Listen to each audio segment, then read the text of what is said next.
یا امام اللہ جل یا امام. بہت زیادہ متقی و پرہیزگار تھے، بہت زیادہ امام کو پکارتے تھے. ایک مرتبہ انہوں نے ارادہ کیا کہ میں یہ معلوم کر کے رہوں گا کہ امام کیوں نہیں آ رہے. ان کے ساتھ ان کے دو اور دوست عالم دین تھے، انہوں نے ان کا ساتھ دیا. ان تینوں نے مل کر جو ہے وہ اعمال انجام دینا شروع کیے. پوری رات مسجد سہلا میں عبادت کرتے، لیکن کوئی بھی کسی قسم کا بھی انہیں جواب اپنی بات کا نہیں ملا کہ امام کیوں نہیں آ رہے.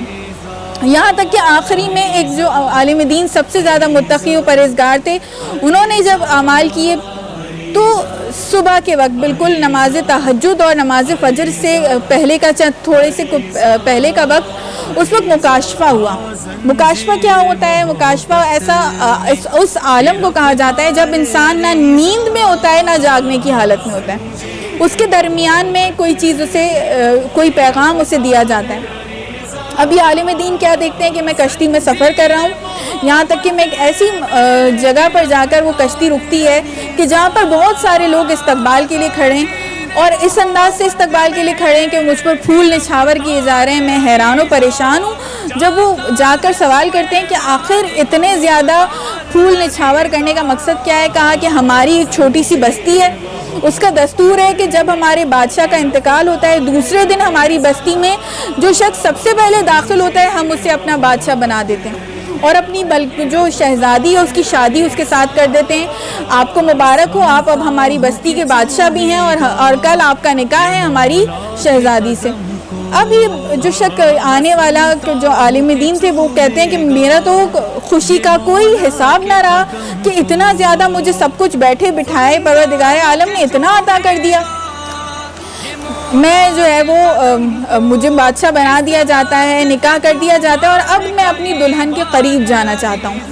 جیسے ہی اپنی دلہن کے قریب جانا چاہتا ہوں کہ اس کے چہرے کو دیکھوں، اس کا دیدار کروں، اس کا گھونگھٹ اٹھاؤں.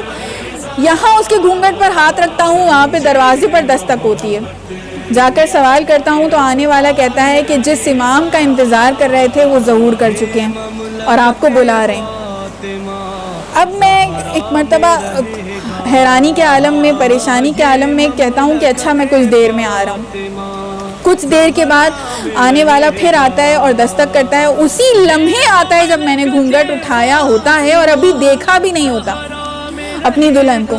بس اسی وقت دوبارہ سے میں دروازے پر جاتا ہوں اور اسے جواب دے کر آتا ہوں کہ میں کچھ دیر میں آ رہا ہوں. جب تیسری مرتبہ آیا تو ایک مرتبہ جھنجھلاہٹ کے عالم میں میں نے خدا سے کہا کہ پروردگار، یا امام زمانہ کچھ دیر پہلے آئے ہوتے کہ میں اپنی دلہن کے قریب نہ گیا ہوتا، یا کچھ دیر کے بعد آتے کہ میں اپنی دلہن کو دل کھول کر دیکھ لیتا. میں کس مشکل میں پھنس گیا ہوں. بس ایسے مکاشفے کے عالم سے میری آنکھ کھل گئی اور مجھے میرا جواب مل گیا کہ امام زمانہ کو پکارنا تو بہت آسان ہے، لیکن واقعی کیا ہم تیار ہیں امام کے لیے؟